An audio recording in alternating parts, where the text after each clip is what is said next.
Assalamualaikum warahmatullahi wabarakatuh. Alhamdulillah rabbil alamin. Alhamdulillahilladzi arsala rasulahu bil huda wa dinil haqq liyudhhirahu 'ala ad-din kullih wa kafaa billahi shahida. Ashhadu an la ilaha illallah wahdahu la syarika lah wa ashhadu anna Muhammadan abduhu wa rasuluh la nabiyya ba'da. Qala Allah tabaraka wa ta'ala fil Qur'anil aziz. A'udzu billahi minasy syaithanir rajim. Bismillahirrahmanirrahim. Inna Allah astafa Adam wa Nuh wa ala Ibrahim wa ala Imran 'ala al-'alamin. Al-ayah sadaqallahu alaihi. Saudara-saudara kaum muslimin dan muslimat yang berbahagia, alhamdulillah pada pagi ini kita bisa bersama-sama untuk sholat berjamaah dan sekaligus kita lanjutkan mentadabbur ayat-ayat Allah. Mudah-mudahan kebersamaan kita, langkah kaki kita dari rumah ke masjid ini, semua mendapat maghfirah dan rahmah dari Allah Subhanahu wa Ta'ala. Saudara-saudara sekalian, tadi saya kutipkan ayat yang termaktub di dalam surah Ali Imran, surah yang ketiga, ayat 33. Sebetulnya ayat itu panjang penjelasannya. Kalau dibagi ada dua topik besar. Ada bagian awal yang menyebutkan dua nama tokoh tanpa menyebutkan keluarga, yakni disebutkan Adam dan Nuh tanpa keluarga. Di bagian akhir disebutkan nama Ibrahim dan nama Imran disertai dengan keluarga, yakni wa ala Ibrahim wa ala Imran. Saya tidak akan jelaskan semua, kalau dijelaskan semua panjang. Saya hanya fokus pada bagian akhir, karena di bagian akhir itu juga penting untuk dipahami. Saudara-saudara sekalian, di bagian akhir itu menyebutkan wa ala Ibrahim wa ala Imran. Secara harfiah maknanya dan keluarga Ibrahim serta keluarga Imran. Berarti kita diajak dialog oleh Allah Subhanahu wa Ta'ala untuk merenungkan ayat ini.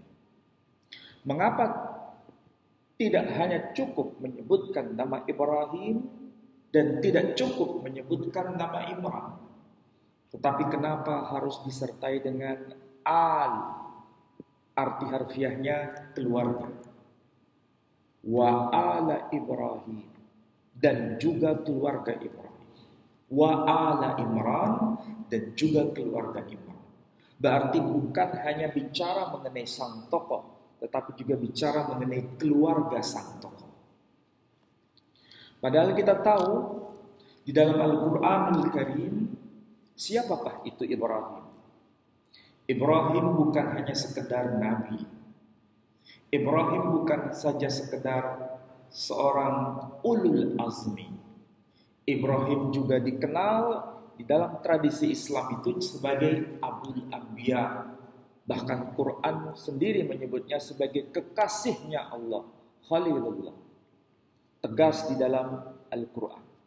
Kalau bahasa awamnya, Ibrahim itu memiliki jabatan rangkap. Statusnya mulia. Statusnya bukan hanya satu pangkatnya, tetapi berlipat-lipat statusnya. Kalau kita bandingkan dengan tokoh yang bernama Imran, maka kita juga bertanya, siapa sebenarnya Imran itu? Karena di dalam Al-Quranul Karim maupun di dalam hadis atau dalam kitab-kitab tafsir apapun dari generasi salaf terdahulu, tidak ada penjelasan siapa itu Imran. Imran itu bukan nabi. Imran itu bukan rasul. Imran itu bukan ulul azmi. Beda dengan Ibrahim. Ibrahim itu nabi, ulul azmi, Khalilullah. Jadi kalau diibaratkan, ditimbang-timbang, dibuat persamaan, dibuat kesepadanan antara Ibrahim dengan Imran, itu memang tidak satu level. Dua tokoh ini yang diceritakan di dalam Al-Quranul Karim sebetulnya tokoh yang tidak seimbang. Yang satu nabi, ulul azmi. Yang satu bukan nabi, bukan ulul azmi, bukan siapa-siapa. Tapi masalahnya, kenapa dua tokoh ini yang tidak seimbang itu terletak di satu ayat yang sama, di satu surah yang sama, dan termaktub di dalam surah yang namanya surah Ali Imran? Mengapa Allah meletakkan dua tokoh yang tidak seimbang yang tadi saya sebutkan justru berpasangan di ayat ini? Bahkan bukan hanya itu, keluarga Ibrahim disandingkan dengan keluarga Imran. Atau dengan kata lain, keluarga Imran disandingkan dengan keluarga Ibrahim. Pertanyaannya sederhana. Apakah Ibrahim punya keluarga? Jawabannya iya. Apakah Ibrahim punya keturunan? Jawabannya iya. Siapakah keturunan Ibrahim? Apakah disebutkan di dalam Al-Quranul Karim? Jawabannya iya. Di mana disebutkan? Di dalam surah yang disebut surah Ibrahim. Unik. Keluarga Ibrahim disebutkan di dalam surah Ibrahim. Di ayat yang ke-39. Nama surah itu terletak di urutan yang ke-14. Apa bunyi ayat yang termaktub di situ? Bunyi ayatnya, Bismillahirrahmanirrahim. Alhamdulillahilladzi wahabali alal kibari Ismail wa Ishaqa inna rabbi lasami'ud du'a. Segala puji bagi Allah yang telah menganugerahkan kepadaku di masa yang sangat tua, yakni Ismail dan Ishaq. Inna rabbi lasami'ud du'a. Sesungguhnya Tuhanku maha mendengar atas doa yang dipanjatkan. Jadi namanya surah Ibrahim yang berkata seperti itu, tokohnya adalah Ibrahim, disebutkan anak-anak Ibrahim. Inilah sistematika Quran. Quran itu luar biasa. Bukan sekedar sistematika seperti itu yang sederhana. Kata demi kata itu memiliki tujuan disandingkan. Bahkan huruf demi huruf itu sesuatu yang amat spektakuler kalau dijabarkan. Baik, kita mulai dari pembahasan berikutnya.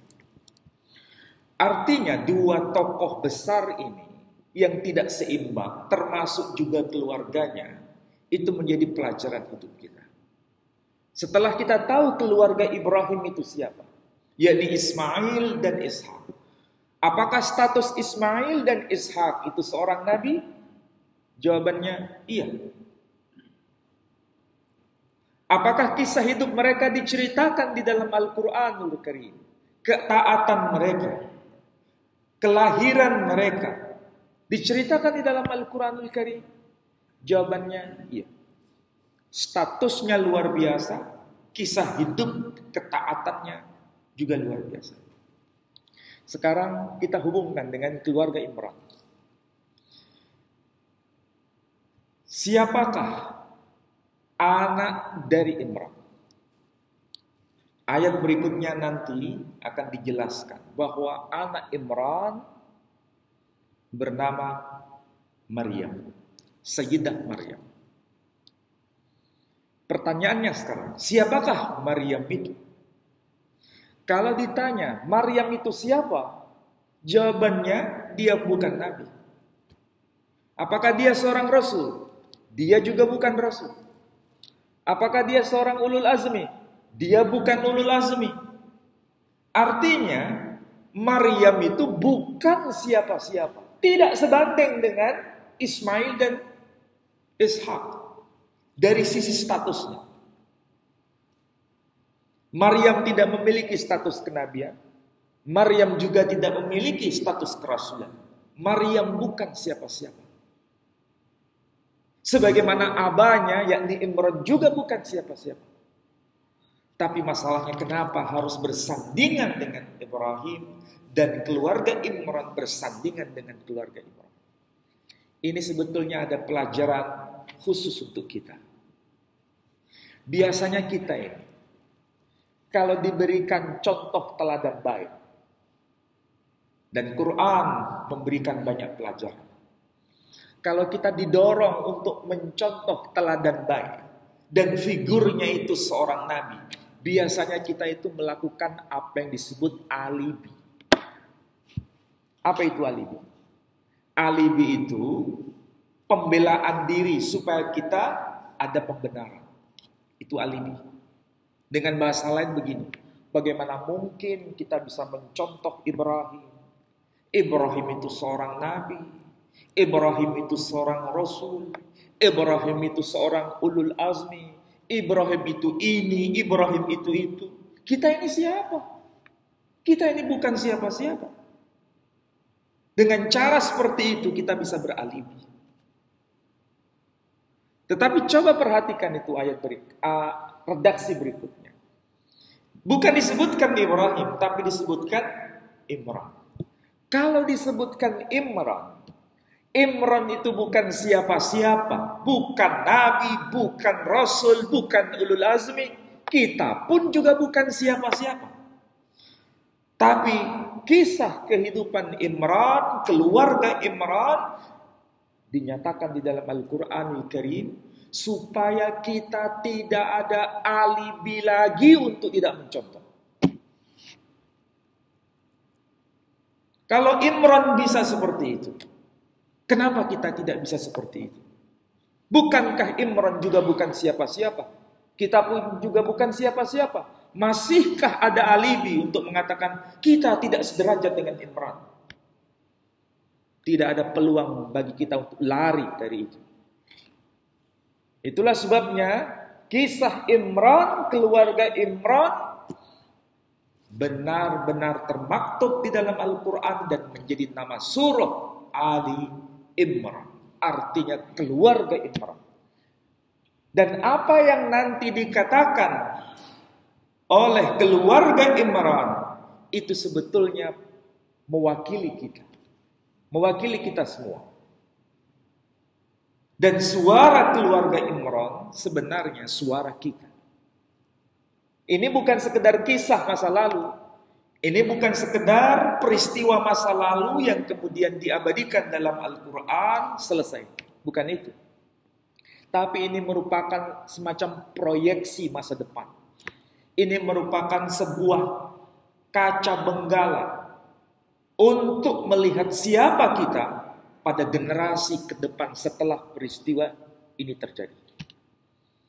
Salah satu contohnya adalah ayat berikutnya dikatakan. Apa yang dikatakan oleh istri Imran? Istri Imran berkata, Rabbi, inni nadartu laka ma fi batni muharraran fataqabbal minni. Innaka antas sami'ul alim.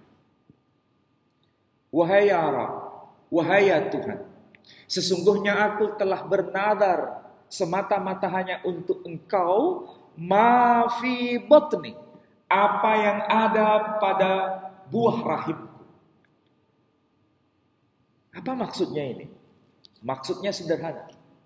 Bahwa apa yang diucapkan oleh istri Imran itu adalah sesuatu pesan bahwa orientasi hidup itu hanya untuk Allah Subhanahu wa ta'ala.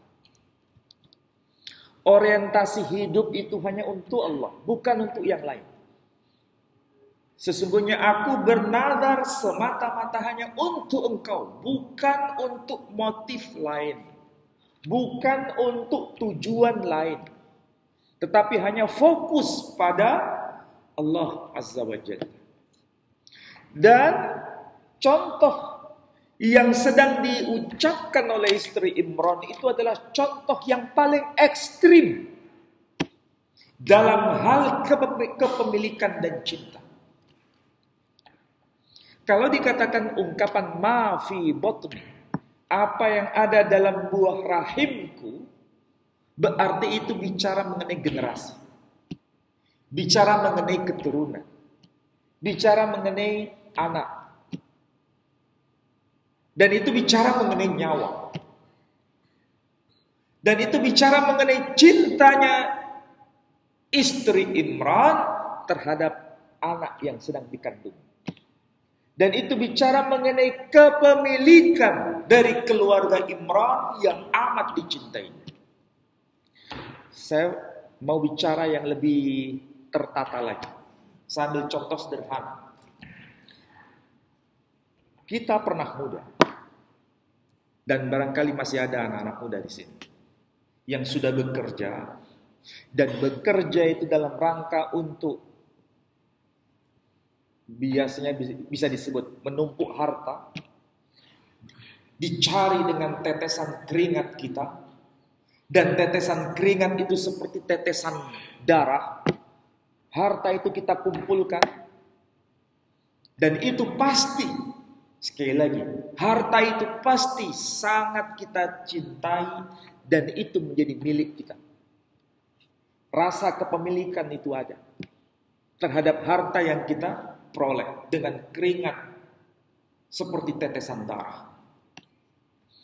Tetapi saat kita sudah menikah, saat kita punya pasangan hidup, itu juga kita cintai dan itu juga milik kita. Tetapi di situ ada sesuatu yang diprioritaskan. Cinta itu terbagi. Maksudnya apa? Seandainya pasangan hidup kita harus terbaring di rumah sakit, maka sebagai manusia yang betul-betul manusia, dia pasti lebih rela kehilangan harta, hartanya berkurang demi kesembuhan pasangan hidup kita. Meskipun dua-duanya milik kita.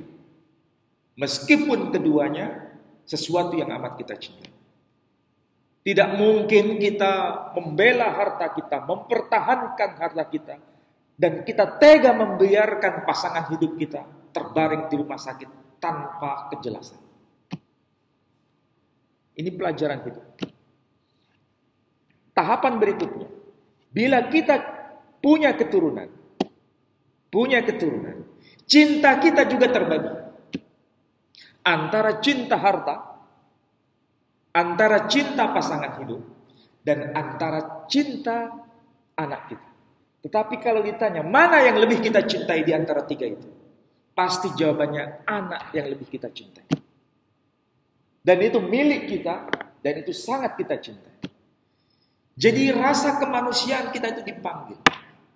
Dan Allah Subhanahu wa ta'ala memberikan contoh yang paling ekstrim di sini. Ma fi batni, apa yang ada dalam buah rahimku. Berarti kalau bicara mengenai keturunan, bicara mengenai anak, dan itu bicara mewakili hak kepemilikan, dan bicara soal sesuatu yang amat dicintai, maka yang di bawahnya, apakah itu harta, pasti akan diberikan untuk Allah Subhanahu wa ta'ala. Kalau anak saja diserahkan, dipersembahkan untuk Allah, apalagi harta. Itu kira-kira maksudnya. Maka kita diajarkan melalui ayat ini. Kepemilikan itu memang tidak mungkin dilepaskan dari diri manusia. Hak kepemilikan. Cinta itu memang tidak bisa dilepaskan dari diri manusia. Tetapi bagaimana kita menempatkan cinta dan hak kepemilikan itu hanya dipersembahkan untuk Allah Subhanahu wa Ta'ala. Apakah sudah kita melakukan itu? Yang tahu diri kita masing-masing. Inilah tindakan dari istri Imran. Apakah tindakan istri Imran itu sejajar dengan tindakan Ibrahim? Apakah yang diucapkan oleh istri Imran juga sejajar dengan ucapan Ibrahim? Jawabannya, ya. Di mana itu bisa kita validasi? Di dalam surah Al-Baqarah ayat yang ke-127. Di dalam surah Al-Baqarah, yakni surah kedua ayat 127 disebutkan. Bismillahirrahmanirrahim. Wa idh yarfa'u Ibrahimul qawa'ida minal baiti wa Ismail. Rabbana taqabbal minna innaka antas sami'ul alim. Kalau diterjemahkan, wa idh yarfa'u Ibrahimul qawa'ida minal baiti wa Ismail. Dan ingatlah tatkala Ibrahim menegakkan pondasi rumah Allah bersama sang putra yakni Ismail. Boleh kita membacanya Ibrahim, boleh kita membacanya Ibrahim. Karena itu bagian dari qiraah sab'ah. Yang penting di situ pelajaran apa? Bagaimana orientasi hidup Ibrahim juga untuk Tuhannya. Orientasi hidup Ibrahim juga untuk Tuhan. Dan itu terkait dengan Ismail. Dan apa yang diucapkan oleh Ibrahim? Rabbana taqabbal minna innaka antas sami'ul alim. Apa yang diucapkan oleh istri Imran? Fataqabbal minni innaka antas sami'ul alim. Saya ulangi lagi. Kalau istri Imran berkata fataqabbal minni innaka antas sami'ul alim, Ibrahim berkata, Rabbana taqabbal minna innaka antas sami'ul alim. Sama atau beda? Sama. Samanya ini bukan hanya ucapan, tapi tindakan. Itulah sebabnya nama Imran, keluarga Imran, disandingkan dengan keluarga Ibrahim. Meskipun secara status tidak satu level. Tetapi karena tindakan dan ucapannya sama, maka Allah meletakkan pada jajaran yang sama. Inilah seharusnya kita. Jangan berkata, kita nggak mungkin melakukan tindakan yang seperti itu. Itu terlalu utopia. Itu terlalu amazing. Itu terlalu dahsyat. Kalau itu dilakukan seorang nabi, wajar. Kita ini bukan siapa-siapa. Gak mungkin, impossible. Mungkin kita berkata begitu. Maka Allah Subhanahu wa ta'ala mendidik kita. Jangan berkata begitu. Karena ada yang serupa dengan kita yang bukan siapa-siapa. Ini Imran, ini keluarga Imran. Bisa melakukan itu. Kenapa kamu diam? Jadi tidak ada alibi lagi. Sekali lagi, tidak ada alibi lagi. Mau lari kemana kita? Ada pembelaan apa lagi kita? Tidak ada alibi lagi. Pelajaran menarik dari Al-Quran ini. Jadi meskipun kita ini bukan nabi, meskipun kita ini bukan rasul, meskipun kita ini bukan siapa-siapa, tapi kita bisa bertindak dan berucap seperti seorang nabi. Artinya kita bisa berjalan di jalan kenabian. Meskipun status kita bukan nabi. Itu yang Allah kehendaki. Jadi sederhana sebetulnya. Meskipun kita ini bukan siapa-siapa, istri Imran juga bukan siapa-siapa, keluarga Imran juga bukan siapa-siapa. Kita berada di barisan itu sebetulnya. Jadi kalau kita dididik oleh Allah dengan narasi seperti ini, pasti kita bisa lakukan. Masalahnya hanya dua saja, dua opsi. Mau atau tidak mau. Makanya sejak awal tadi saya berkata, kalau kita disuruh mencontoh Nabi, kata orang Surabaya itu kangelan. Jawabannya mesti begitu. Alibinya begitu. Nggak level Ustadz, kita ini siapa? Itu Nabi, kita bukan siapa-siapa. Masih ada pembenaran seperti itu, pembelaan seperti itu. Tapi kalau dihubungkan dengan Imran, mau lari kemana kita? Nggak bisa. Apa contoh yang kedua yang bisa kita pelajari dari keluarga Imran? Setelah dia berkata begitu, kemudian dia juga berkata lain. Rabbi, inni wada'tuha unsa. Wallahu a'lamu bima wada'at. Walaysa dzakaru kal unsa. Rabbi, wahai Tuhan, sesungguhnya aku telah melahirkan bayi unsa, perempuan. Wallahu a'lamu bima wada'at. Coba, apa yang dikatakan dia? Wallahu a'lam. Ini bahasanya dahsyat ini. Kalau sudah berkata wallahu a'lam, berarti dia mewakili ketidaktahuan. Dia mewakili kelemahan. Dia mewakili pengakuan bahwa dia tidak tahu apa-apa. Dan Allah lebih tahu segala sesuatu. Makanya dia berkata wallahu a'lam. Dan Allah yang lebih tahu, maha tahu. Saya tidak tahu apa-apa. Dari dia merasa lemah. Ini ucapan kita seharusnya. Jadi ucapan istri Imran itu mewakili ucapan kita. Tidak ada kesombongan pada diri kita ini. Tidak ada kesombongan apapun yang kita berhak untuk ucapkan. Dan itulah seharusnya sebagai seorang hamba. Nah, kalau sudah kita tahu mengenai itu, sebetulnya ada bahasa yang lebih konkret lagi yang diucapkan oleh istri Imran. Ketika setelah dia berkata, Wallahu a'lamu bima wada'at, walaysa dzakaru kal unsa. Laki-laki itu tidak sama dengan perempuan. Ringkasnya sebetulnya istri Imran ketika bernazar, nanti keturunannya itu bisa menjadi pelayan suci di rumah Allah. Baitullah di Yerusalem, Baitul Maqdis. Karena keluarga Imran dari kalangan Bani Israel. Ya.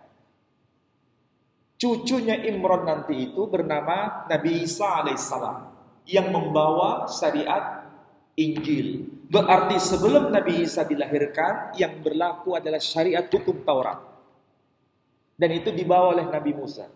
Berarti keluarga Imran hidup pada masa syariat hukum Taurat. Kenapa yang dia minta itu anak laki? Ini ada hubungannya dengan syariat hukum Taurat. Ya. Karena dia berkata, Inni nadartu laka ma fi batni muharrara. Apa maksudnya? Pelayan suci di rumah Allah. Pelayan suci itu bukan perempuan.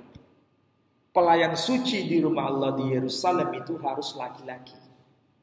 Itu pertama. Itu makanya dia minta. Tetapi yang lahir ternyata bukan laki-laki, tapi perempuan. Itulah sebabnya dia berkata, "Walaitsad dzakaru kal unsa." Laki-laki itu tidak sama dengan perempuan. Selain itu, tidak bisa menjadi pelayan suci di rumah Allah. Yang kedua, ada kaitan juga dengan hukum Taurat. Perempuan itu beda dengan laki-laki dalam masalah soal warisan. Kalau dalam syariat Al-Quranul Karim, syariat Islam, laki-laki anak nomor 1, anak sulung, dapat warisan berapa? 2. Anak laki urutan kedua, ketiga, keempat, atau yang paling bontot, paling bungsu, juga dapat warisan 2. Pokoknya kalau laki dapat warisan 2. Kalau anak perempuan dalam hukum Islam, hukum Quran dapat warisan 1. Pertanyaannya sekarang, kalau Bani Israel berdasarkan hukum Taurat, syariatnya Nabi Musa, anak laki-laki dapat berapa? Kalau anak laki-laki sulung, anak pertama, dapat warisan 2. Anak laki urutan kedua, ketiga, dan seterusnya, sekalipun yang bontot, dapat warisan cuma 1, separuh dari kakak pertama. Jadi hanya kakak pertama warisannya 2. Adik-adiknya yang laki-laki seterusnya dapat warisan cuma 1. Pertanyaannya sekarang, kalau anak perempuan dapat berapa? Anak perempuan menurut hukum Taurat tidak dapat apa-apa. Berbeda dengan syariat Al-Quranul Karim. Itulah sebabnya istri Imran berkata, "Walaisa dzakaru kal unsa." Laki-laki itu tidak sama dengan perempuan. Karena yang dia lihat ini perempuan, bayi perempuan ini tidak dapat apa-apa. Dahsyatnya Quran. Itulah sebabnya kemudian berkata apa? Wa inni sammaituha Maryam. Dan sesungguhnya aku memberi nama bayi perempuan ini dengan nama Maryam. Nah, sebelum saya jelaskan Maryam, apa maknanya? Saya tanya, kita tahu nggak yang namanya kuliner? Soto Maryam? Tahu. Gulai Maryam? Tahu. Roti Maryam? Tahu. Enak atau tidak enak? Enak. Semua kuliner yang saya sebut tadi, roti Maryam, gulai Maryam, soto Maryam, enak semua. Tapi ternyata nama Maryam tidak sebanding dengan nama kuliner tadi. Nama Maryam secara harfiah itu artinya pahit atau getir. Nyambung nggak dengan kuliner tadi? Nggak nyambung sebetulnya. Tapi nggak tahu kenapa saudara-saudara kita jualan soto Maryam kok enak. Ini bicara mengenai nama ya, bicara mengenai nama. Jadi nama Maryam secara harfiah itu artinya pahit atau getir. Maka nyambung sebetulnya ketika dia berkata walaisa dzakaru kal unsa, laki-laki itu tidak sama dengan perempuan. Wa inni sammaituha Maryam, dan sesungguhnya aku memberi nama bayi perempuan ini dengan nama si pahit atau si getir. Dahsyat Quran. Selama ini kita baca Al-Quran, ya, baca, tapi nggak ngerti maksudnya. Kalau dapat pahala ya, tapi jangan puas di sana, naik tingkat menjadi mengerti. Setelah mengerti, diamalkan. Setelah diamalkan, diajarkan kepada yang lain. Dan apa yang dikatakan istri Imran itu sebetulnya bukan mewakili dirinya sendiri. Dia mewakili kita semua. Saya katakan mewakili kita semua, kenapa? Kita jujur pada diri kita sendiri. Benarkah istri Imran itu mewakili suara kita semua? Jawabannya iya. Coba lihat. Orang Jawa, orang Sunda, orang Bali, orang Madura, orang Bima, orang Melayu, orang Banjar, orang Bugis, orang Makassar, orang Mandar, orang Manado, orang Papua. Kalau diminta anak pertama, laki atau perempuan? Laki. Orang Afrika dari berbagai macam suku, termasuk orang Papua saja dari berbagai macam sukunya, kalau minta anak pertama, minta laki atau perempuan? Laki. Orang Eropa, semuanya, mau Belanda, mau Belgia, mau Inggris, mau Prancis, mau Portugis, mau Itali, mau Rusia, mau Ukraina, mau Armenia, semua kalau ditanya mau minta anak laki atau anak perempuan, jawabannya laki. Kalau ditanya orang Chinese, mintanya anak laki atau anak perempuan? Laki. Wong Jawa pun laki. Kalau ditanya orang Arab itu, mau minta anak laki atau anak perempuan? Laki. Bahkan sebelum zaman Nabi Muhammad SAW ketika diutus, anak perempuan lahir langsung dikubur hidup-hidup. Itu fakta bahwa mereka sebetulnya yang diinginkan laki, bukan perempuan. Bani Israel juga sama. Tidak ada celah di muka bumi ini yang tidak mengikuti jejak dari keluarga Imran. Karena istri Imran mewakili suara kita semua. Mewakili kita. Jadi sebenarnya meskipun ya seandainya yang kita minta tidak seperti apa yang kita terima, jangan putus asa. Jangan suudzon kepada Tuhannya. Harus husnudzon kepada Tuhannya. Karena kita tidak tahu apa-apa. Kita tidak tahu rahasia itu semua. Makanya ucapan istri Imran, dia berkata apa? Wallahu a'lam. Mengakui bahwa dia tidak tahu apa-apa. Pasti ada sesuatu rahasia di balik itu semua. Dan ternyata betul. Dia bersabar menunggu satu generasi. Memang tidak diberi anak laki-laki, tapi diberi cucu laki-laki. Tapi bersabarnya satu generasi. Satu generasi itu berapa bulan? Satu generasi. Bukan anak laki-laki, tapi cucu laki-laki. Yang dia minta itu sederhana. Hanya laki-laki. Yang dia minta. Tapi ternyata diberi perempuan. Tapi karena dia tidak berprasangka buruk kepada Tuhannya. Cukup hanya berkata wallahu a'lam. Dan dia bersabar menunggu satu generasi. Allah memberikan cucu laki-laki dengan nilai plus. Apa itu plusnya? Nabi, Rasul, Al-Masih, dan Ulul Azmi. Asal apa? Bersabar. Kita ini kalau bermunajat, berdoa, minta sekarang dikabul kapan? Besok. Gak mungkin. Kita minta sekarang. Biasanya minta kabul sekarang. Betul gak? Iya. Inilah karakter kita ya.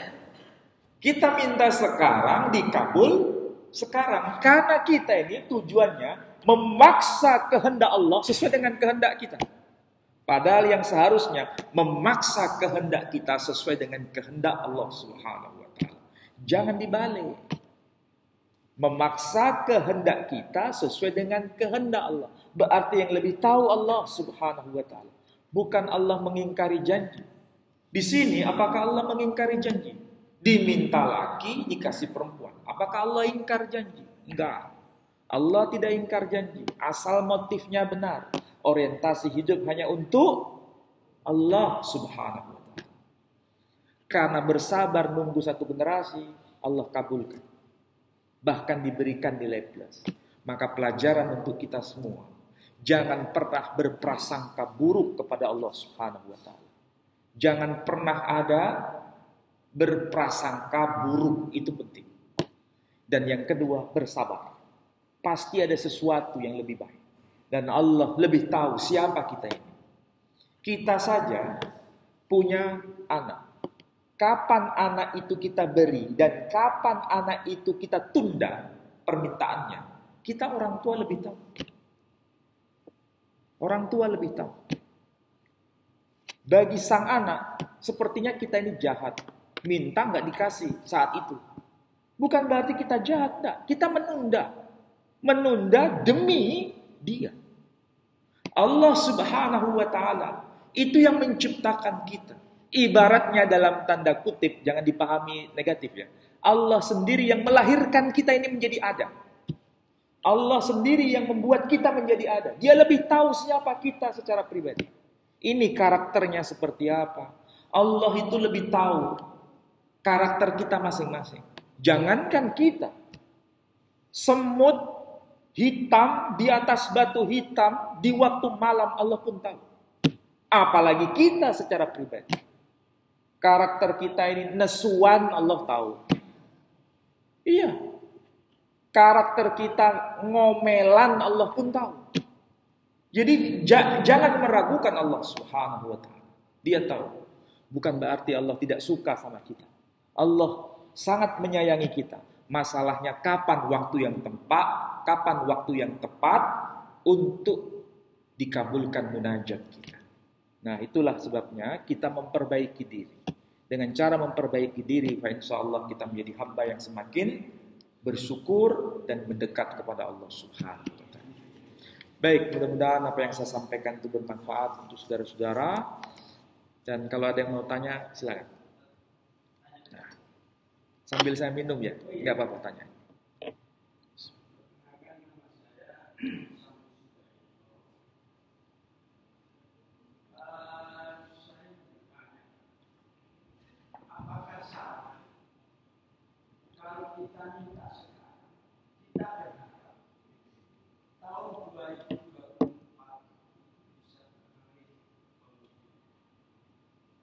Oh, apakah salah gitu ya? Udah itu aja. Ya, namanya permintaan itu hak kita untuk meminta. Siapapun, siapa kita dan apapun permintaan kita. Tidak ada yang salah. Pertanyaan panjenengan tidak ada yang salah. Apa yang kita minta menurut kita ini baik ke depan, ya. 2004 sudah di depan. Tapi depannya kita dengan depannya Allah sama atau beda? Nggak tahu kita. Tapi memang kita minta yang terbaik. Minta yang terbaik. Mengenai bagaimana kebijakan Allah Subhanahu wa Ta'ala, kita tidak tahu. Wallahu a'lam. Tapi kita bisa minta yang terbaik. Dan memang kita harus minta yang terbaik.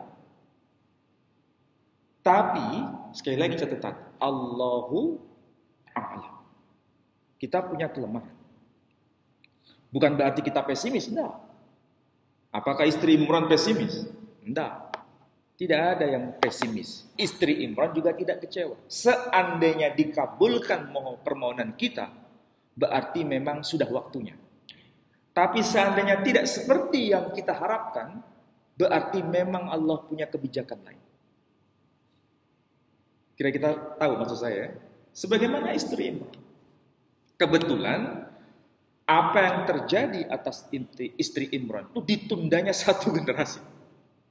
Ya, bukan langsung, tapi satu generasi. Mengenai permohonan kita nanti, ya, kita minta yang terbaik. Dan kita memang harus minta yang terbaik. Tapi sekali lagi, jangan ada unsur memaksa Allah Subhanahu wa Ta'ala seperti yang kita mau. Tapi kita harus tundukkan kehendak kita sesuai dengan kehendak Allah Subhanahu wa Ta'ala. Nah, itu ada keseimbangan antara ikhtiar dengan munajat. Bukan hanya berdoa saya tanpa ikhtiar. Tapi bukan hanya ikhtiar mengandalkan ikhtiar ngoyonya begitu, tapi tanpa bersandar pada Allah Subhanahu wa Ta'ala. Dua-duanya harus seimbang, ikhtiar dan munajat. Ya, itu yang saya maksud. Harapan jenengan juga sama dengan harapan saya sama. Ya makanya tadi saya mengatakan harapan jenengan sama dengan harapan saya, tapi munajat itu penting. Oke, baik. Ada yang lain?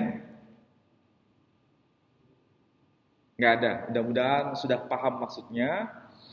Dan ini yang penting bisa menjadi aplikasi hidup.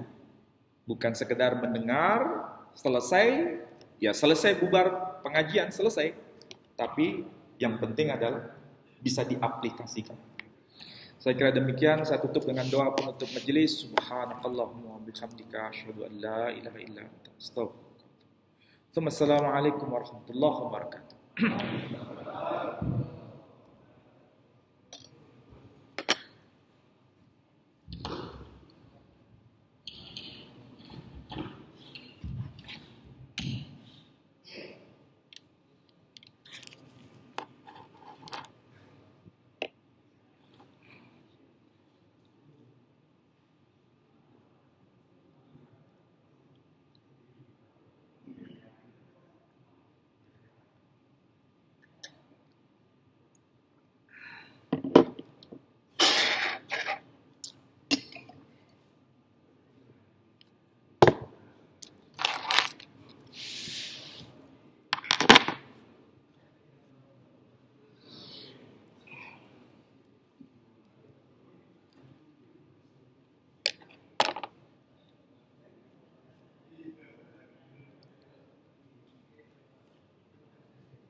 Alhamdulillah ya kemarin ya.